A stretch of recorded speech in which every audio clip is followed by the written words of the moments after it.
안녕하세요. 이상튜브입니다. 기시다 후미오 일본 총리가 방위비의 대폭 증액을 목표로 내건 가운데 일본 자위대의 항공기와 헬리콥터 등의 부품 가격이 지난 6년에서 12년 사이에 최대 10배 이상 폭등했다고 일본 도쿄신문이 지난 11월 24일에 보도했습니다. 특히 계약 담당자들이 가격 인상의 타당성을 둘러싼 충분한 검증을 실시하지 않고 있어 예산 낭비에 대한 우려가 제기되고 있다고 신문은 전했습니다. 재무성 조사 결과 폭등의 직접적인 원인은 주로 원재료비의 급등이나 환율 변동 때문인 것으로 나타났지만 방위성은 계약 담당자들의 비용의식이 낮아 실태를 파악하지 않은 채 부르는 대로 금액을 지불한 것도 원인인 것으로 보고 있습니다. 이러한 가격 폭등은 민간에서라면 있을 수 없는 일입니다. 재무성은 부품들의 정확한 가격은 밝히지 않은 채 해상자위대 P1 초계기의 유압계통 부품 가격은 2008년 대비 2020년에 4.4배로 올랐고 육해공 세계 자위대 모두에 배치된 헬리콥터의 꼬리날개 관련 부품의 2020년 구매가는 2014년 대비 10.2배에 달했다고 보고했습니다. 재무성은 부품 하나의 가격이 100만엔 이상인 것들을 대상으로 조사를 실시했습니다. 이 두 기종은 모두 수입품이지만 일본산의 경우에도 해상자위대 헬리콥터의 엔진 부품 가격이 6년 사이 4.3배로 뛴 것으로 나타났습니다. 재무성 보고에 따르면 항공자위대 시트 수송기의 유압계통 부품의 경우 2011년에서 2019년 사이에 4.1배로 올랐고 배터리 관련 부품은 2.7배가 올랐으며 해상자위대 P1 초계기의 유압계통 부품은 2008년에서 2020년 사이 4.4배, 여압조정 부품의 경우 같은 기간 동안 3.7배로 가격이 올라 일본 항공자위대는 항공기운영에 어려움을 겪고 있다라고 전했습니다. 또한 헬리콥터의 경우 육상자위대의 UH-60JA와 해상자위대와 항공자위대의 UH-60J 헬기의 꼬리날개 관련 부품이 2014년에서 2020년 사이에 10.2배로 폭등했고 경고등 부품도 3.6배로 가격이 인상되었으며 해상자위대의 SH-60K 헬기의 기체내 도어핸들은 같은 기간 9.5배로 엔진 부품은 4.3배로 올랐습니다. 부품의 대부분은 수입에 의존하고 있어 환율 변동에 영향을 받기 쉽습니다. 도쿄신문은 SMBC 니코증권의 금융 애널리스트와의 인터뷰에서 일본은 방위장비의 가격을 체크하는 부서가 없기 때문에 부르는 값으로 조달하고 있습니다. 이것은 민간 부분에서는 있을 수 없는 일로 일본의 방위장비 조달은 상당히 비싸져 있을 가능성이 높다라고 언급하고 있습니다. 그럼 일본 방위성의 가격을 체크하는 부서가 있었다면 조달 비용의 폭등은 막을 수 있었던 것일까요? 도쿄신문은 아니다라고 말하고 있습니다. 우선 일본 내에서 라이센스로 생산하고 있는 UH-60JA 및 이 헬기를 바탕으로 자체 개량한 UH-60K, 그리고 일본이 개발한 시트 수송기 및 P1 초계기조차 구성 부품의 40%에서 60%를 해외에서 수입하고 있으며 이 부품들은 각 컴포넌트의 구성 요소로 포함되어 있기 때문에 폭등한 부품을 일본산이나 해외의 대체 부품으로 전환하는 것이 불가능합니다.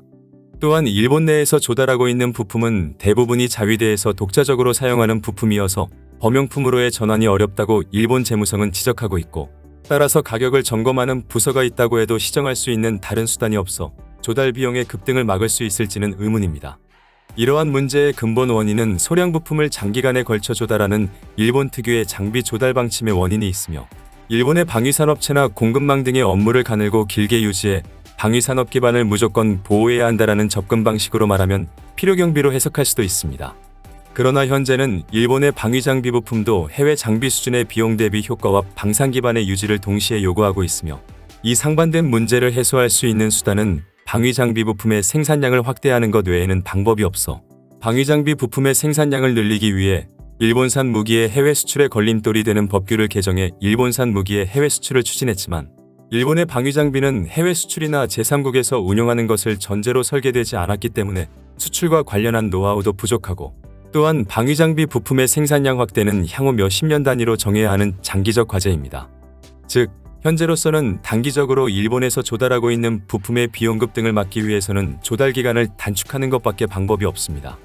하지만 해외 수출을 통해 생산량을 확대하기 전에 조달 기간을 단축하게 된다면 일본의 방위산업체와 공급업체는 해외 수출을 따내기도 전에 휘청거릴 수 있기 때문에 이번에는 일본의 방위산업 기반이 무너졌다라는 비판을 받을 것이다라고 도쿄신문은 말하고 있습니다. 일본산 무기는 경쟁이 치열한 해외 시장 수출을 고려하지 않은 설계가 채용된 방위장비가 대부분이어서 일본산 무기 수출 규제가 풀렸어도 일본은 자신들의 무기를 내다 팔 수도 없습니다. 일본은 무기 수출 규제가 풀린 이후에 해외에 일본산 방위장비를 수출하기 위해 노력했지만 성과는 없었습니다. 일본이 가장 먼저 중점적인 수출을 생각한 장비는 US2 수상 비행정입니다. 해군 혹은 해양경찰이 운용할 수 있는 수상비행정은 헬기보다 속도도 빠르고 탑재량도 많아 먼 바다의 수상사고를 구조할 때 유용하게 쓸 수 있다고 합니다. 아베 신조 총리는 인도의 모디 총리와 3년간 10차례나 회담하면서 US2 수상비행정을 인도에 수출하고자 했지만 가격이 너무 비싸 결국 성사되지 못했습니다. 이후에 일본은 일본이 개발한 C2 수송기를 UAE에 수출하기 위해 노력했습니다. C2 수송기는 에어버스의 A400 아틀라스와 비슷한 크기지만 쌍발 제트 엔진을 달아 우수한 점도 많았습니다. 하지만 개발이 5년 넘게 지연되면서 원래 예상했던 가격보다 40% 상승했고 사막 지형과 군용 야전 비행장의 이착륙이 어려워 수출이 좌절됐습니다. 일본이 자랑하는 P1 초계기도 영국 초계기 사업에서 미국의 P8에 패배했습니다. 가장 쓰라린 실패는 호주의 차기 잠수함 도입 사업입니다. 호주의 토니 에버 총리는 친일 노선으로 일본의 소류급 잠수함 도입을 적극 추진했지만 정권이 바뀌고 경쟁 입찰 끝에 프랑스에게 패배했습니다. 이처럼 일본 방위 사업이 국제시장에서 굴욕을 당하고 있는 것은 과도한 자신감과 오만한 세일즈 방식에 있지만 가장 결정적인 것은 안일한 발상으로 수요자가 원하는 맞춤형 제품 생산에 실패하고 일본제 무기에서만 찾아볼 수 있는 갈라파고스적 특징을 가지고 있기 때문입니다. 일본은 첨단 기술을 사용해 그들의 독특한 전투 개념과 요구사항을 만족시키는 무기를 만드는 데 치중해 수요자인 외국군이 어떤 고민을 하고 어떤 개념으로 싸울 것인지에 대해서는 관심이 적습니다. 호주의 잠수함 사업에서 일본은 자국의 소류급 잠수함이 디젤 잠수함 중 세계 최고의 성능을 갖고 있다고 자랑하면서도 러시아제나 중국제 잠수함처럼 미국제 장비를 다는 것조차도 어렵고 대형 잠수함이면서도 한 장소에서 붙박이로 매복하는 임무를 맡는 소류급 잠수함의 특징도 장거리 순항 임무가 필요한 호주와 맞지 않았습니다. 잠수함 외의 다른 무기도 상황은 비슷합니다. 터보팬 엔진 2개를 장착한 C2는 비슷한 크기의 터보프롭 엔진 4개를 장착한 A400보다 정비가 편리하고 유지비가 적게 들어야 하지만 실제 C2 수송기의 스펙은 그렇지 못했다고 알려지고 있습니다. 하지만 현재에도 일본 내에서는 해외에 수출할 수 있는 방위 장비로 C2 수송기를 뽑고 있습니다.